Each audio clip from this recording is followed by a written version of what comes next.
Welcome everybody to the Chess Lab, welcome to episode 7 of Road to 2500 here on Lichess Rapid. Let's just jump straight into the game. Yesterday I won thanks to an opening mistake, or I should say even blunder by my opponent. He kind of fell for a trap, which is not really a trap. I was just playing my opening and then... yeah, there is a move that if you do it is very bad, and my opponent did it, so, okay. So knight f3, knight to f6, again I'm playing the Reti from Nate's Solon course. Let me fix this webcam a little bit. Sometimes you see me look up simply because that's where I have my recording software and all these things. Okay, so my opponent plays b6 with the idea of fianchettoing his bishop. I faced a relatively similar move in game 4 of the last tournament I played. Here I'm just gonna go with bishop g2. Not sure if this is the most optimal setup, but let's just go with it. Okay, bishop to b7 makes sense. And here I'm just gonna castle and see what my opponent does. Perhaps e6, that's usually what they do in this type of things. He plays c5 though, which is an interesting move. Now, if I play b3, the theme for black is to go d5, and after bishop to b2, perhaps in the future going d4. And then after knight c6, e5, there will be this very strong and annoying structure supported by this knight, right? And these two pawns, especially this point over to d4, which will make my bishop just terrible. So there are a couple of ways to deal with it. The main way is to just go c4 and kind of prevent this advance to come with such emphasis, if that makes sense. Or emphasis, I don't know how to say it in English, but if it's that similar, you understood.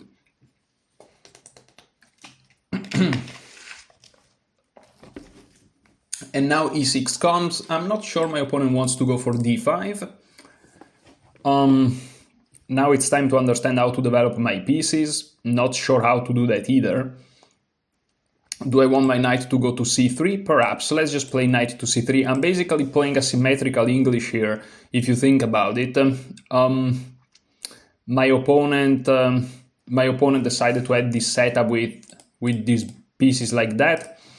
And it makes a lot of sense. My opponent doesn't have obvious weaknesses that I can identify. Okay, and now it's time to figure out a way to develop my pieces. Something that I've never quite done is to go for this b3, bishop b2. The good thing about this setup is that it keeps your central pawn very flexible, and that's of course very, very good. What else can I do? I could try to play something like d3. However, I think that in the English, the plan is to go for this move b4. So maybe I want to go rook to b1 and try to set up something like this. Maybe, I'm not sure. I'm not sure. Let's try to go for it. Let's try to play this unusual idea here.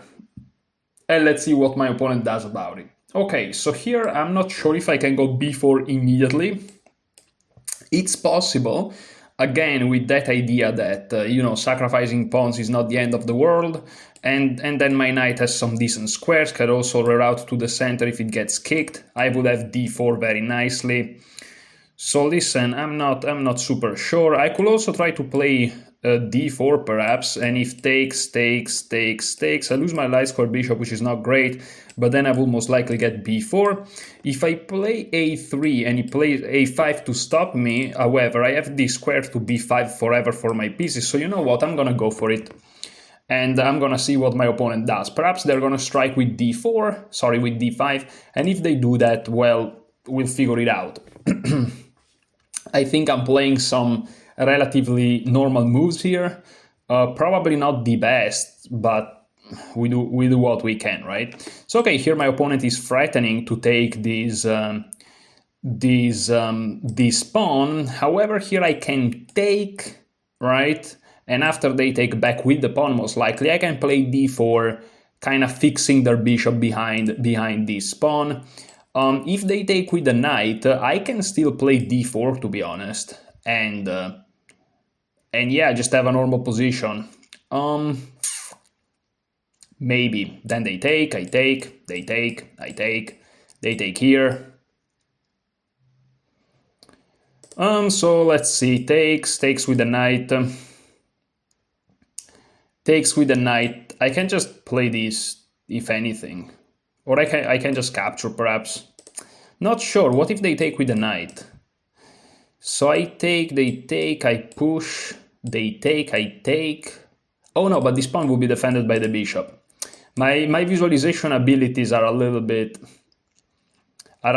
silly. I'm happy because I'm not spending like 20 minutes each move. I'm just spending like, yeah, I'm still spending too much. Okay, now I play d4 and I'm happy to see this because I'm back into more comfortable territories for me.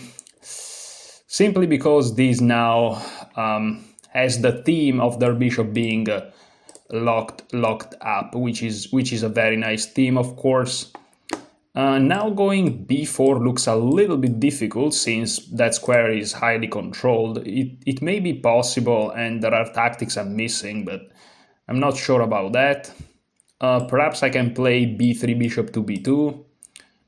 Or maybe I can just go fly out and pin this knight, h6, provoking a weakness.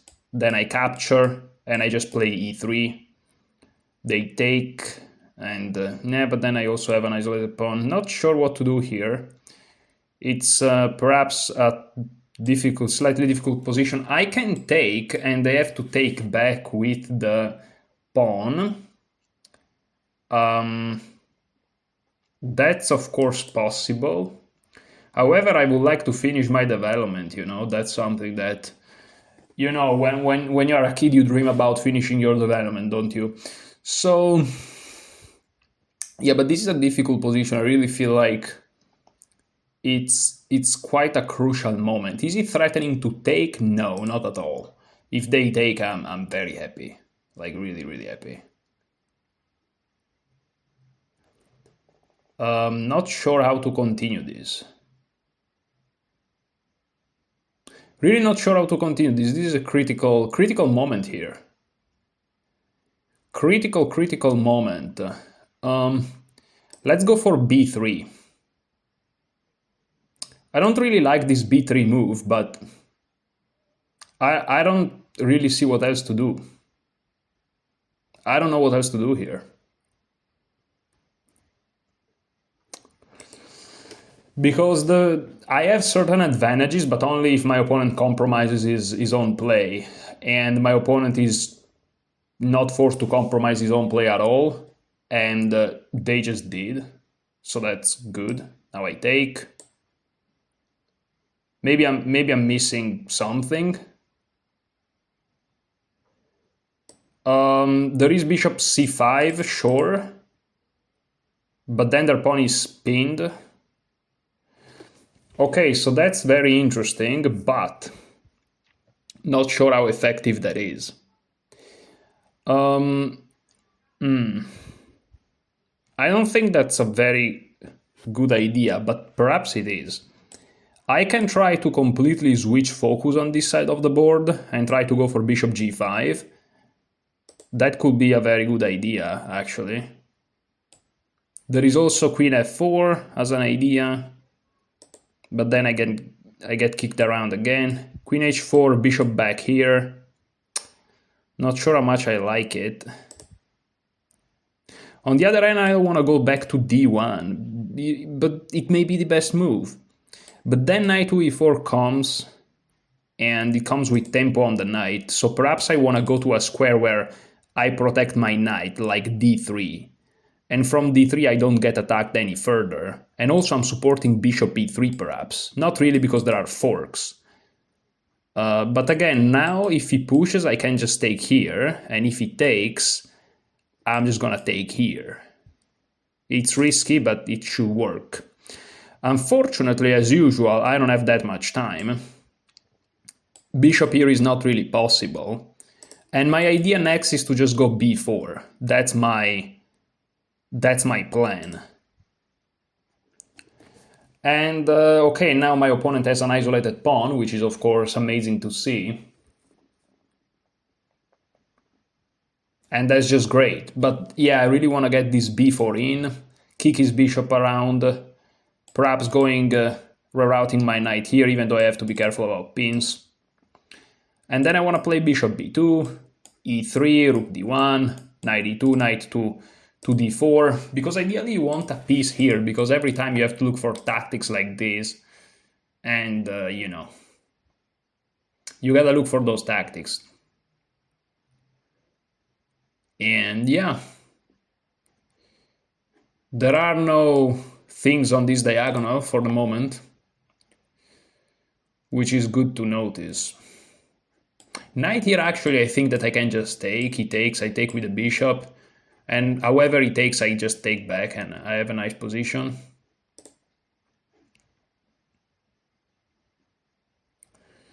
So yeah. But again, I'm always solo on time. But for example, like, and this is the problem that I always talk about. I'm low on time, but I have the better position. It's like, it's not that I'm low on time for nothing. And now he plays h6, which prevents bishop g5, but I don't think my intention was ever to put the bishop there. Okay, so now I'm gonna go with this attack. Hopefully I'm not missing nothing, you know. Bishop there. Can I take this pawn? Not yet.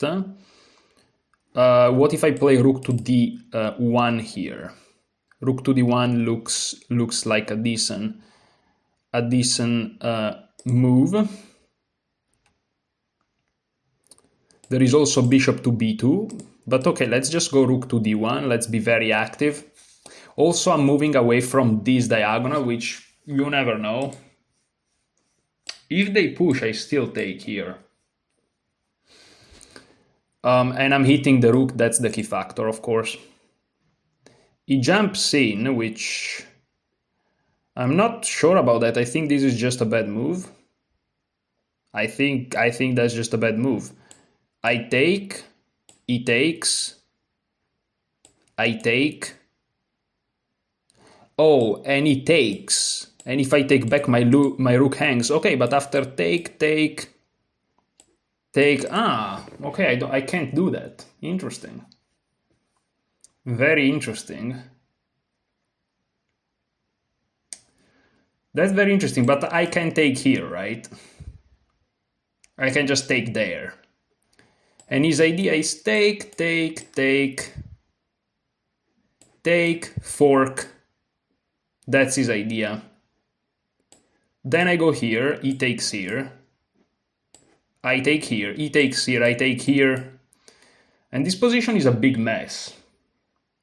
It's a big mess, really. He goes here, I go here, check, move here.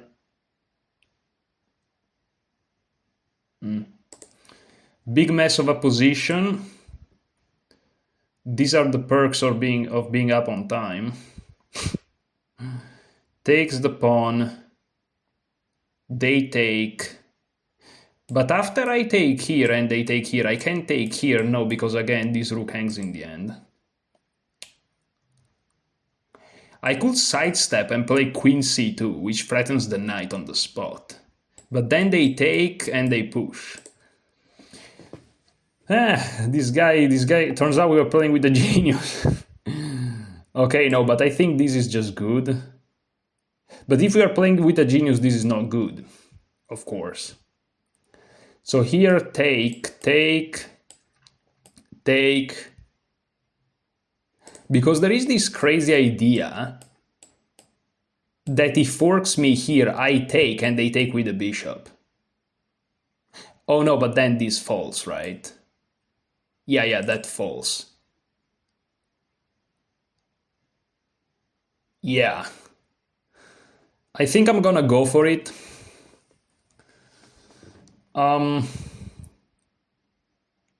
It's very risky business, of course, but I think that's my best shot. He takes. Very voraciously he takes. And I think I have a maneuver to win. Not super sure about it though.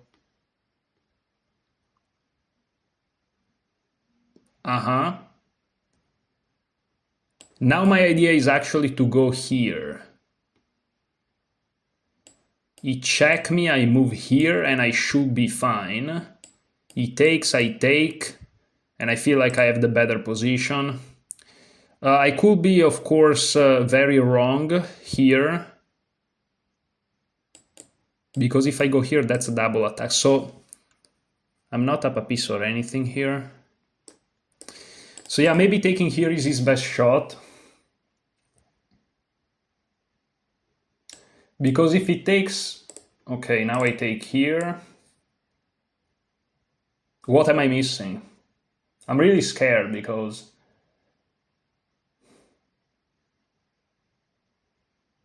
Well, you know why I'm scared.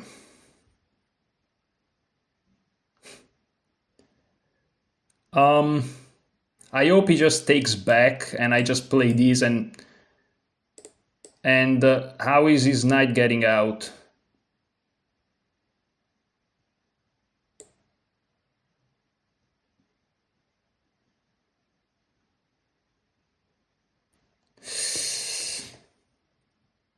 Yeah, but in the end, what am I talking about? In the end, oh, I completely... What am I doing?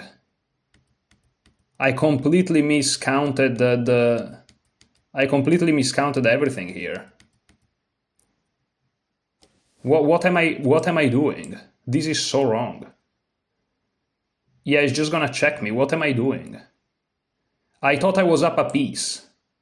Yeah, I'm playing with a genius here.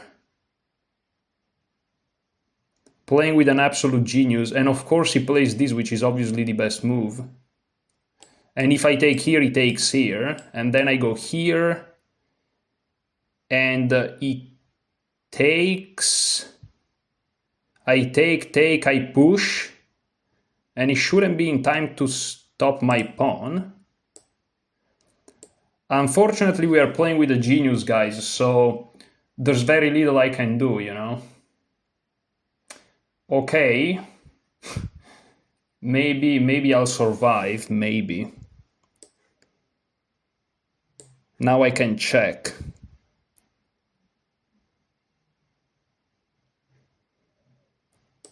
Now I can check. Can I go here?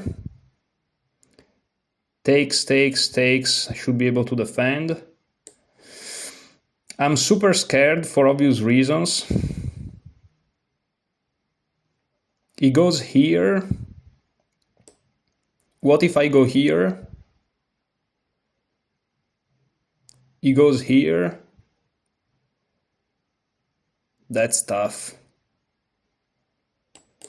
That's tough, unfortunately. I don't know how to reply to this move. I think I'm gonna go here. Maybe that's the answer.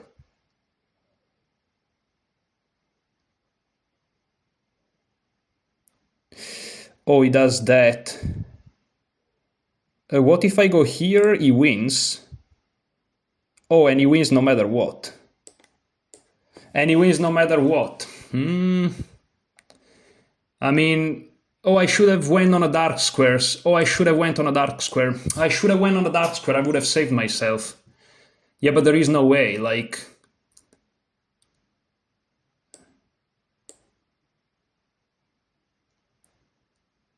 There is no way, dude. Like... I mean... Maybe I just played very badly, which is possible, but like... That's rough.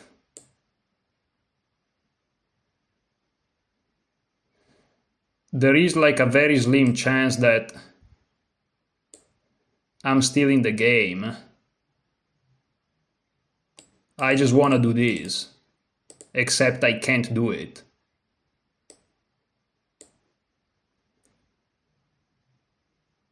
I can't do it because he's gonna check me, so there's little to be done. I can try to go for this, that's the only hope I have. And he goes here. Now I take with check. And maybe it's a draw. This is unbelievable. If I save, this is unbelievable. I just may have saved it, which is crazy. I'm not sure. I'm not sure what am I playing against, guys. You know what I'm talking about, right? Like, I'm not sure what am I playing against. What is this entity? What is this being? What is the entity I'm playing against?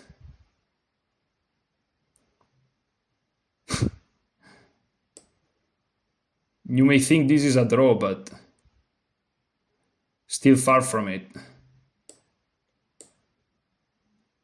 Weird move, by the way.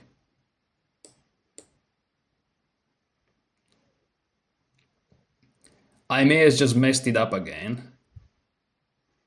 Check, he goes there, I go here. I should be fine. I should be fine. Now I go here. He takes, I take, and I'm fine, right? I'm extremely scared, obviously, because, well, I'm scared. But now I can just defend my pawn.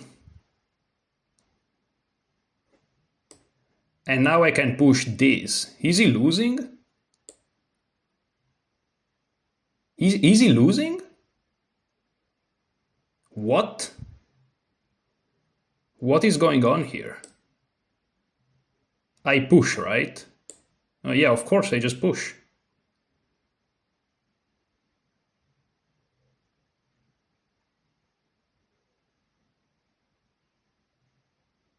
He goes behind the pawn. Now I push again.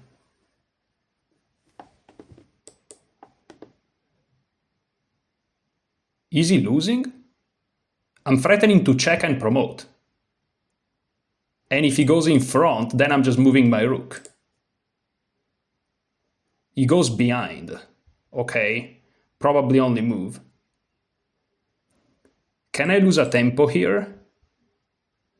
He probably can just go back and forth forever, right? So this is probably equal.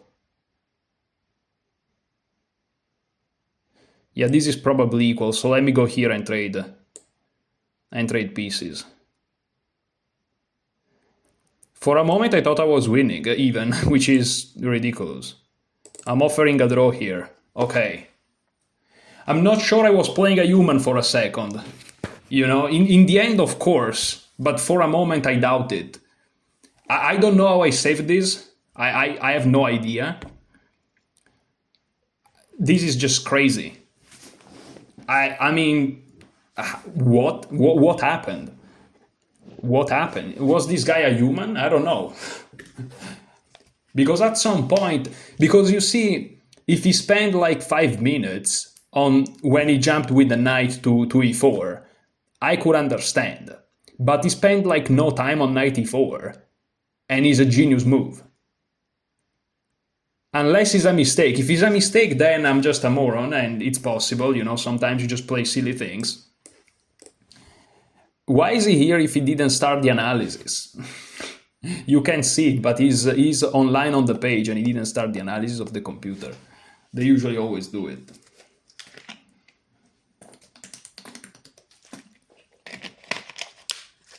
If knight e4 is the best move, we are calling Kramnik.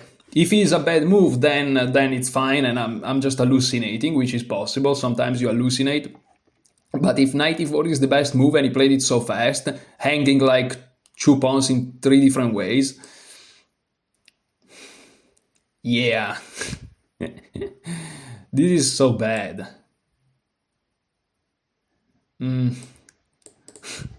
I'm probably just hallucinating, but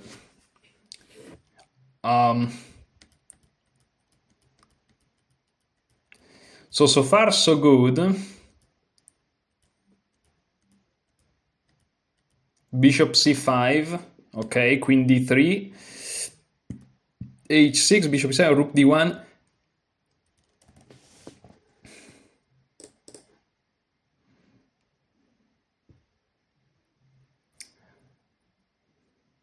How much time did he spend on knight d4?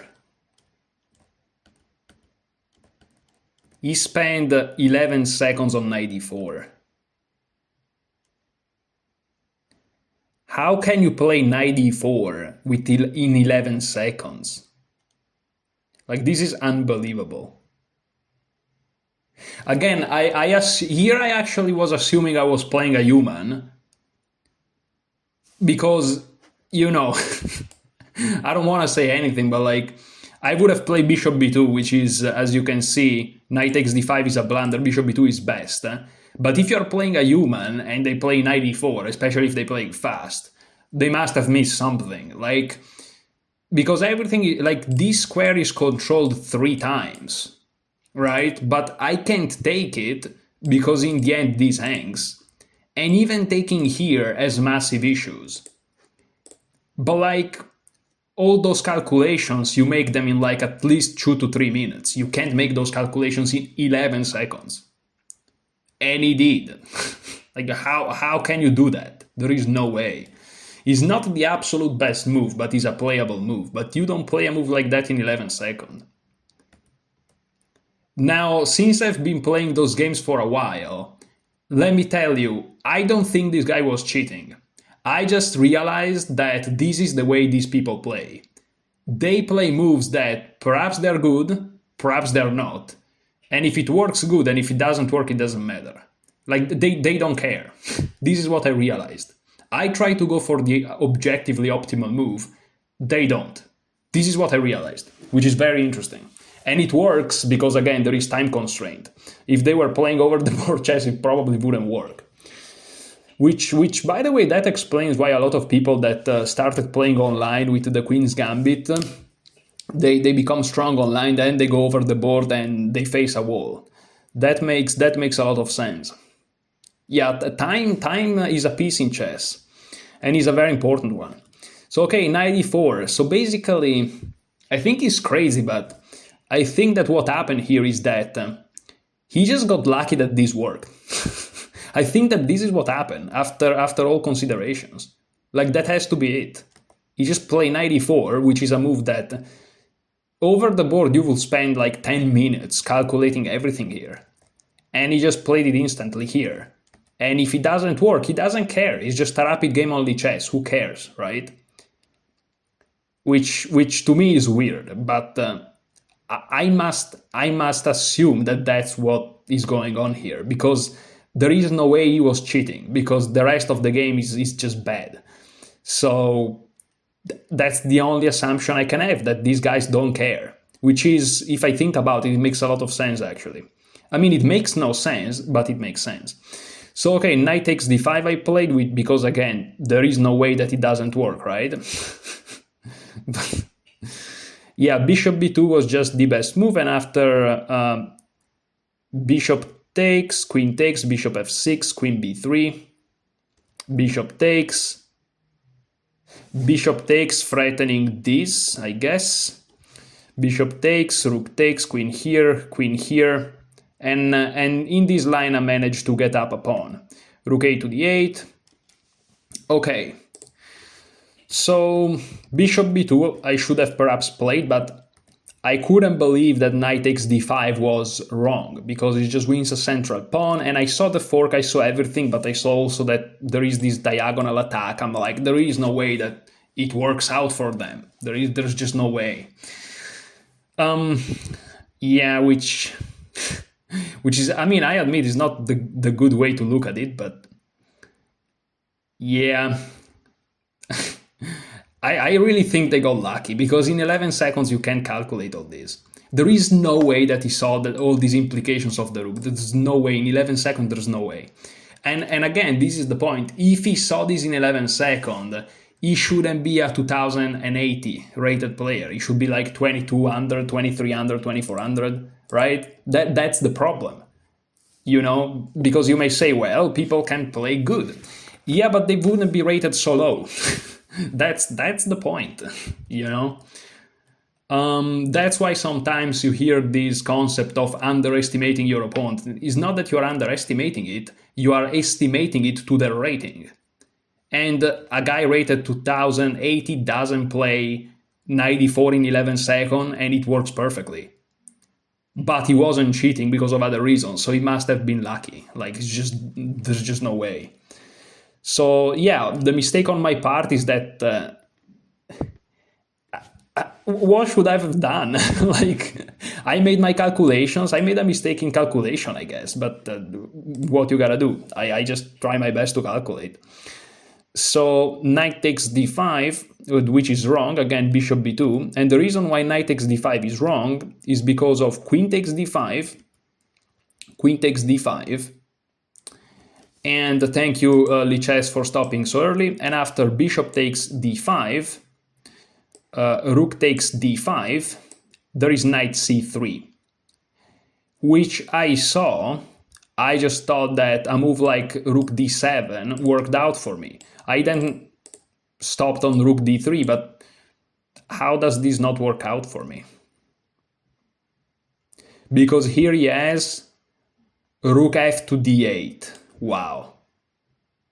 Or rook a to d8, because otherwise it's 0-0, which is what I calculated. And you are telling me, in all honesty, that with 11 seconds, he saw that in this position there is rook f to d8 or rook a to d8? I mean, like, no, he didn't see that. He just got lucky that there was. And that's why the engine evaluation is like this. If you don't have these two moves, which there is no way he saw it in 11 seconds, and if he did, he's either cheating, which he's not, or he should be at 2500, because, like, come on. I'm sure he didn't saw that. Impossible. He got lucky that there is. And here, if you just take here, for example, there is just take, and take. And this is my calculation. And I even saw this move, which looks quite scary, but I figured that after playing something like, you know, king g2 or bishop to b2, I was kind of okay. Let's see if this is also true.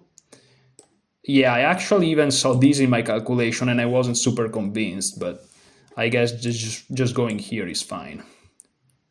And then, you know, this is hanging, and that was my calculation. The reason why this calculation is wrong is because here they don't take, but they play the extremely natural rook f to d8 or rook a to d8. So this is what I've missed. And I spent some time thinking, and he didn't spend any time. That's why knight takes d5 is a mistake. This is just crazy. So, okay, but... and this is proof that he missed it too, like bishop takes d5. And here what should I have played? Here is up a piece, and I should have played bishop b2, because after queen takes d5, this is just wrong. And why is that? Well, here he should have played knight c3, which I saw. What was my idea here? My idea was to take, and if he takes, I take here, which is true, this works. But the problem is that after I take, they don't play this move, but they play rook a takes d8, which I also saw. I thought that that was fine for me, because I'm like, okay, I'm gonna take his rook, and it is what it is. Because again, this is a rapid game. I'm not thinking, like, I'm not calculating until the end of the world, especially because he just spent 11 seconds on that move, so there is no way that he calculates like this, right? But it turns out that after rook takes, of course my rook is still hanging, I have to move, because now if I move up, there is check and he collects my bishop, which of course with 11 seconds he saw, oh yeah, 100%. And after rook a1, rook d1, bishop f1, there are many ways, but knight takes e2 check, king g2, and of course this fork that he saw, right, in 11 seconds, is the reason why this wins for black. And now rook takes c1, and if I take his rook, the knight defends it. And of course all of this insanity, like this is mind-blowing moves, like you have to reach and see knight takes e2, or you have to see knight a4, which threatens bishop f6. This doesn't even come with tempo, so knight takes e2, and you have to see it from many moves before, is the reason why this whole line is wrong for white. So as you can see, the reason why I went for knight takes d5 is either because of certain crazy lines involving rook f2 d8 with tempo in the end, or because of such ultra complicated tactics involving knight takes e2 and then you have a double attack on the bishop, right? Many moves down the line. There is zero way that in 11 seconds with knight e4 you see this. Like literally zero way. If he spent 4 to 5 minutes and then he plays this, which he could have done, by the way, he has 7 minutes 40, then I would be like, okay, this is a very serious attempt. If I take this pawn, I'm sure he calculated something, right? And perhaps I would have eventually settled on bishop to b2. Whereas he played knight e4 with 11 seconds, and I'm like, there is no way that he calculated the punishment after knight takes d5. And I did some calculations on my own, which I tried my best. In the end of the day, I missed some extremely complex tactic, considering that I didn't have that much time either. And I spent, look at that, I spent 2 minutes and 20 seconds almost, right? And I just missed some insane complex tactics, which I also thought, if I'm missing something, there is no way that he figured it out, because he just spent 11 seconds. And it's true, because he just blundered immediately, but the fact that there are these crazy tactics proves, and the fact that he blundered proves that he wasn't cheating, and it proves that he just played knight e4 just like that. He just played knight e4, he just played a move, which hangs a pawn, and a pawn here. The fact that taking this is wrong, it's easy to see, but the refutation of knight takes d5, in my personal opinion, is insane.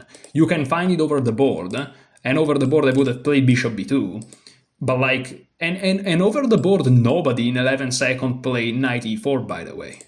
With the exception of a player that I know that perhaps may do it, but he's a little bit crazy. Just, so this move here, if you're watching this is super educational. If you are like me, if you are like my opponent, then you already know this. But yeah, people play random moves when they're playing rapid. Now, in Blitz and Bullet, of course, you play random moves, but I didn't thought that was the case in rapid. This is very insightful of the way these people think. This is like, this is very useful. Yeah, they just play random moves. Very, very inspiring. But sometimes they are lucky that it works.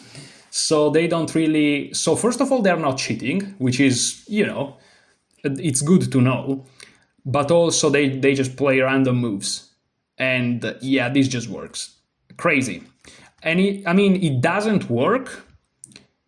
But the reason it doesn't work is because after bishop b2, the position remains quite bad. But of course, as a human, you see knight takes d5, and this wins the pawn immediately. And the refutation of knight takes e5 is insane. And he didn't saw it at all. That is just a very, very unusual situation here. But anyway, so he blundered like that. Here I should have played against this bishop b2. But now he's up a piece, but I'm threatening this knight. And how can he defend it? I guess that if he moves back defending the knight, I can just win the piece, okay? Knight f6, yeah, and this is the line. For some reason, it continues like this. The engine doesn't even take. It exploits this pin. But is, of course, very risky. And after take, here, what is happening? And he can't defend the knight. Wow, okay. So even my best moves are like this is insanity. And keep in mind at this point I had a minute. Like, you can't expect me to play anything rather than queen takes d5, you know. And again, just to be clear, I cannot take here because bishop takes e4. If I take here, I lose. And this is what I thought that with 11 seconds he saw, which is difficult to see this concept that if I take here, in the end, this rook falls. It's very difficult to see, to visualize something like this from here, because this rook is super defended, and there is no way this queen ever gets here. But yeah, if you calculate just a little bit, you realize that this is the case. Already this takes more than 11 seconds, but this is like 25 maybe 20% of the whole, maybe even just 10% of the whole reasoning behind knight e4. Like crazy, because if you play knight e4, you have to know the refutation of knight takes d5, which is ridiculous. So okay, bishop takes d5, queen takes d5. Here we just kept blundering. And again, the reason why queen takes d5 is a blunder is because you have to find bishop b2, and you have to find all sort of these very weird, like you have to find this dance with the queen e3 first, and then queen f3, and you have to realize that everything works. And if it doesn't work, you lose, because you're down a piece. And all of this for a pawn. So yeah, these blunders are quite interesting. Okay, and here he played queen takes d5. Better would have been knight c3 immediately, again with those crazy refutations that we saw. But of course he was just playing random chess, so he saw none of that. And here after knight to c3, turns out rook b2 is best, just giving up the exchange. But I'm like, let's play rook d3, and after knight takes, bishop takes. Now, of course, I realized what he realized with 11 seconds, of course, my very capable opponent, which is not playing random moves at all. I realized that here I was in trouble. And it's a miracle I'm not losing. So yeah, crazy. I basically ran into a guy that plays random moves and he was winning. It's just crazy. The other idea that I have was rook d7. How is this so bad? Again, look at this. The reason why this is refuted is not because of knight takes, or not even knight takes. Taking here is winning. Taking here is okay for white. This is what I was expecting. No, the reason why this, which is my original idea, is wrong is because he can bring a rook, any rook really, to the d file, and then I will have problems here. For example, let's bring the a rook, because at least you save yourself from the bishop. And here, if I take, which was my idea, to just get out of trouble, after rook takes, again, I move my rook. Now there is rook d1 check, and the same variation we saw before, this knight takes e2 check, which is the real refutation of my blunders, right? And it's just insane. This is, of course, pinned, and this is a double attack here. I mean, if you see this in 11 seconds, but not even Carlsen see this in 11 seconds, my friend. Like, maybe Carlsen sees that in 11 seconds, but it would be rated 3,200 on this website, and this guy is rated 2,000. That's my problem, right? So yeah, but again, I'm sure he wasn't cheating because he played too many mistakes. So he was just playing random, and he got unbelievably lucky. Meanwhile, me, I was trying my best to calculate, and I still couldn't see it. It's just insane. So okay, knight takes b1. Bishop takes a8, rook takes a8, rook b3, and again, now I started to realize that I was in massive trouble. And here he played a5, better would have been f5, with which threat? Bishop g5. And after e3, bishop f6 back, okay. But after a5, because again, this guy is just playing random. He's just playing random, right? But at this point, this is when I started to be like, whoa, so he calculated all of this. But then I remember that, wait, he just spent 11 seconds in total. So maybe he's cheating. That's when I started to think that he was cheating, right? And then he played this a5, and again, a5 looks wrong, because after take, check, you should be escaping, right? But again, if I'm playing against a computer, then of course it works. Now, in this moment here, we know that I wasn't playing against a computer, because hopefully I managed to explain why I don't think that in the end that's the case. But in this moment, I wasn't sure, and so I was so scared about taking that pawn, but because of course after this I noticed that there is this, but then I'm like, I can take, perhaps I can even push, right?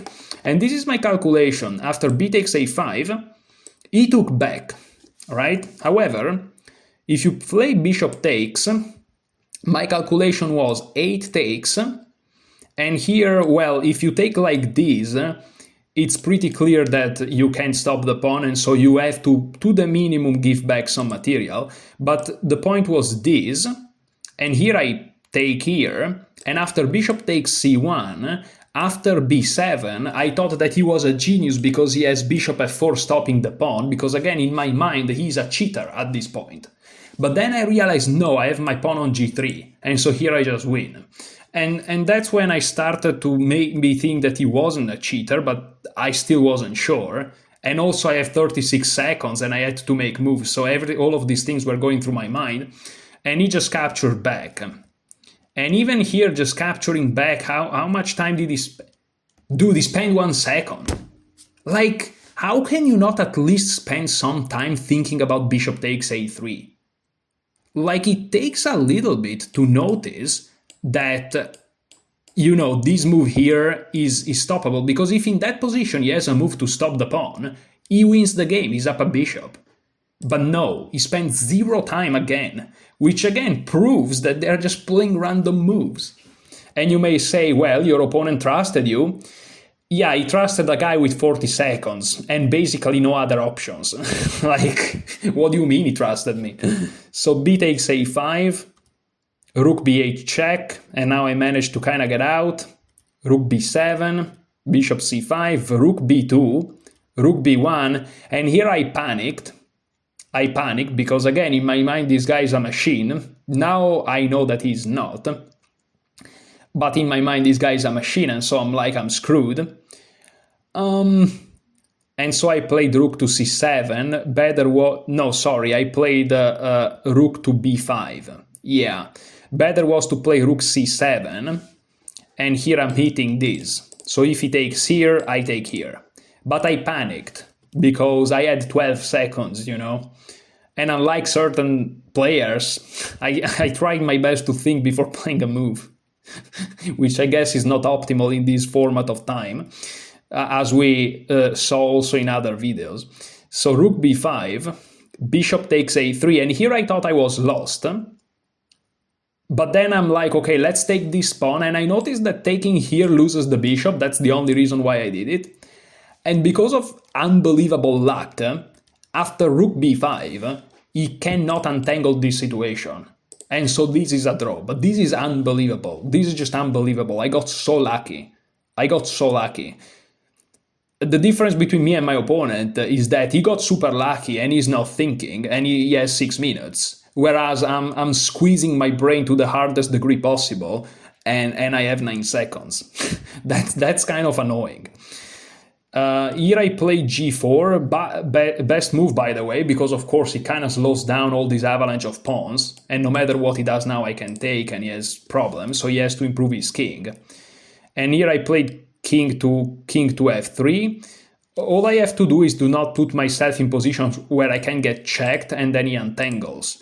For example, I think that king g3 would be losing. Yeah, because rook g1, and then he just moves his bishop and he's up a bishop, so I have to be careful. So king to f3, h5. Here I just played h3, best move again with 8 seconds, because you have to kind of keep everything together. And here he played rook h1, which, I mean, it makes sense, because my idea is to just do this. Not to do this, because otherwise rook d1, and it may still work, but you have to be careful, of course, because like the bishop then can perhaps untangle. So maybe even that works, but you know. Rook h1, and here I took, check. And here after king here I just took, and after rook takes h3, yeah, the engine is of course unafraid, king e4, no problems, but also king g2 is 0-0. And yeah, I just played f3, and this is now a draw. F5, rook back, g4, check. And yeah, king g5, check. I thought that king g6 perhaps made more sense, because now I have to think twice about giving a check, but maybe I can take and then give the check. So okay, makes sense. King to g5, rook g8. Now the king moves, now f takes, rook f8. And here I moved up. Rook c4, rook e8, king d2. And here I started to dream, because I'm like, wait, is this guy in time to stop? And here I could have captured, right? And he would have been forced to take, and this draw king against king. But I pushed because, again, I was dreaming. Rook e4, e6, king d4, e7, king e3. And here there's nothing to be done. Only move king e3, by the way. Played with what? With 5 seconds. It's not that difficult, but again, someone like me will take his time here as black to think, right? Because it's a critical situation. And again, you may say, well, maybe your opponent is strong, but this is my counter argument to this. If my opponent is that strong that can find all these critical moves with little time and also see the implications, he should be much higher rated.